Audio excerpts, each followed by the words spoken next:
तो आज का जो वीडियो रहने वाला है one of the most famous popular attractive destination, एक ऐसी सिटी जो भी हर कोई एक point in their life they want to visit.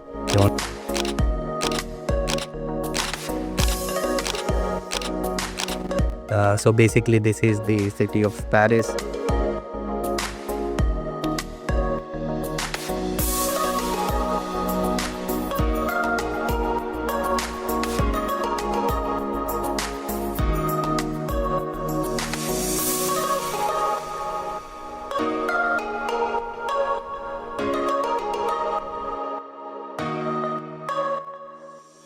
Basically हमने एक वीकेंड ट्रिप बनाई नवंबर 3rd वीक में, जब हमने प्लान किया कि ठीक है हम एक वीकेंड ट्रिप पे 2 दिन के लिए पेरिस जाएंगे। वीडियो है वो रहने वाला है डे 1 के ऊपर कि हम कैसे अपनी एक जर्नी स्टार्ट करते हैं एम्स्टर्डम से। बेसिकली हमने एक बस बुक कर रखी थी, जिसकी डिटेल मैं डिस्क्रिप्शन में डाल दूँगा। ब्ला बस बुक कर रखी थी। उससे रिलेटेड इंटरेस्टिंग किस्सा भी है, बट वो मैं आपसे बात करते करते कवर करूँगा। But at the same time सुबह 7 बजे की बस हमने पकड़ी, करीब 1-2 बजे दोपहर में पेरिस पहुँचे।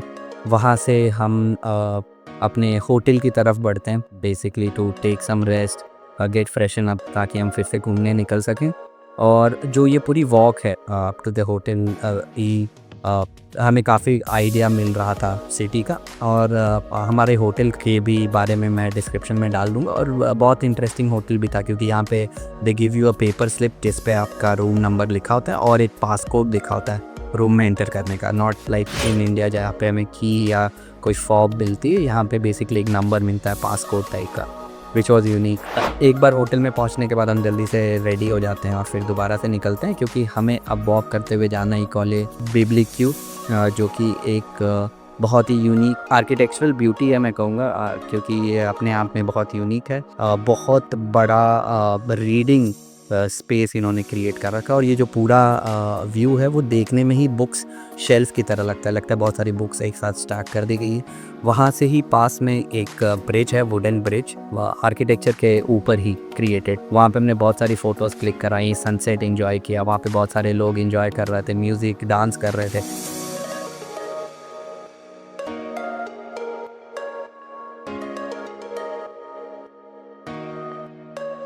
क्योंकि Paris is a very lively city, यहाँ पे लोग बहुत लाइफ को एंजॉय करते हैं, बहुत चेरिश करते हैं, हर एक मोमेंट को जीना चाहते हैं।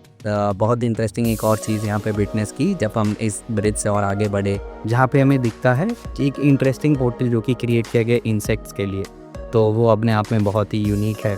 उसके बाद से बेसिकली जैसे ऑटम में आपको देखने के लिए मिलता है ना कि बहुत सारे लीव्स गिरे होते हैं ट्रीज़ के, बट हमने तो मूवीज़ में ही देखा है।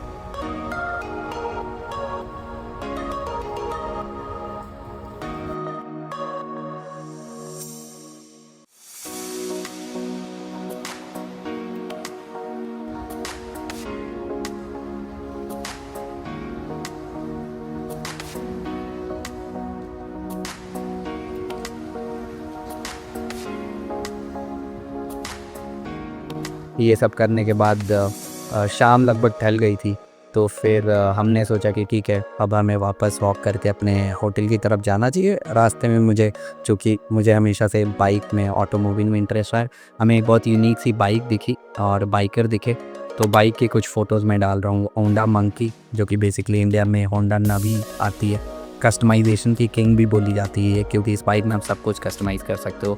अगला चीज़ जो कि हम काफ़ी दिन से क्रेव भी कर रहे थे, इंडियन फूड, बट पेरिस में बहुत अच्छा इंडियन फूड भी मिल जाता है।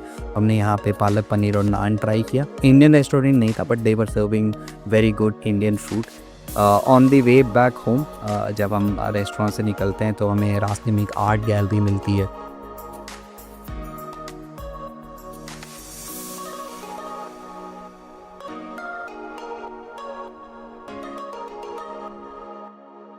इंटरेस्टिंगली ये सब कुछ करने के बाद हम ऑलमोस्ट होटल पहुंचते हैं, calling it a day. But इससे पहले जो इंटरेस्टिंग किस्से की मैं बात कर रहा था, जब हम सुबह निकले थे, हमारी जो बस थी वो करीब 7:15 पे थी, और हमारे यहाँ से हमें करीब 1 घंटा लगना चाहिए मैक्सिमम, बट स्टिल हम 5:30 बजे निकल गए थे। अब कई बार क्या होता है ना, आपकी किस्मत ऐसी होती है, अब किस्मत अच्छी बोले या खराब वो मैं नहीं कह सकता, बट किस्मत ऐसी थी कि हम जब निकले घर से तो हम ऑन टाइम थे। हमने बस पकड़ी, ट्रेन स्टेशन पे आ गए। ट्रेन स्टेशन से मुश्किल से 20 मिनट का रास्ता है। एक बार हम पहले ही वो जगह देख के जा चुके थे जहाँ से बसेस चलती हैं, ताकि हमें इस बार परेशानी ना हो।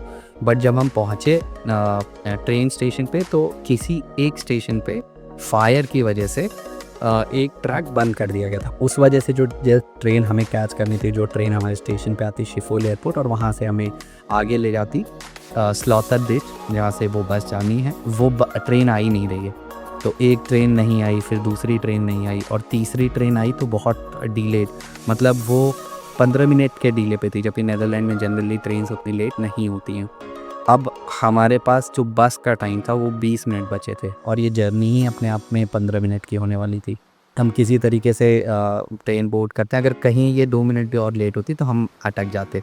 समहाउ हम पहुंचते हैं 7:15 की बस है, हम 7:10 पे स्टेशन पहुंचते हैं। हम भाग भाग के बाहर आते हैं, किसी तरीके से बाहर आते हैं। अब चूँकि ये सुबह का टाइम है, अंधेरा है, कुछ दिख नहीं रहा है। हमें बहुत सारी बसेस दिखती हैं, बट जो हमारी बस है, क्योंकि फ्लिक्स बस की बहुत सारी बसेस दिखती हैं, बट ब्लाब्लाकार बस की बस हमें नहीं दिखती है वहाँ पे। तो हम पूरा जल्दी भाग के पूरा बस स्टैंड कवर करते हैं, खोजते हैं। हमें ये भी डाउट हो रहा है कि कहीं निकल तो नहीं गई है। फिर एक बस आती है जो ब्लाब्लाकार बस है। फिर उससे हम पूछते हैं कि हमें पेरिस जाना है, 7:15 की बस। वो ड्राइवर इंटरेस्टिंगली वापस ड्राइव करके जा रहा था बेस पे, तो वो हमें दिखाता है कि वो बस वहाँ पे खड़ी है, अब जल्दी से जाओ वरना वो निकल जाएगी। हम भाग के जस्ट पहुँचते हैं, उसके गेट बंद होने वाले थे, जस्ट समहाउ हम बैठ जाते हैं बस में। अब ये अच्छी बात है कि हम एटलीस्ट पहुँच तो गए, बट फ़नी चीज़ ये है कि जब हम स्टेशन से उतरे थे, ये बस हमारे ठीक सामने ही खड़ी थी।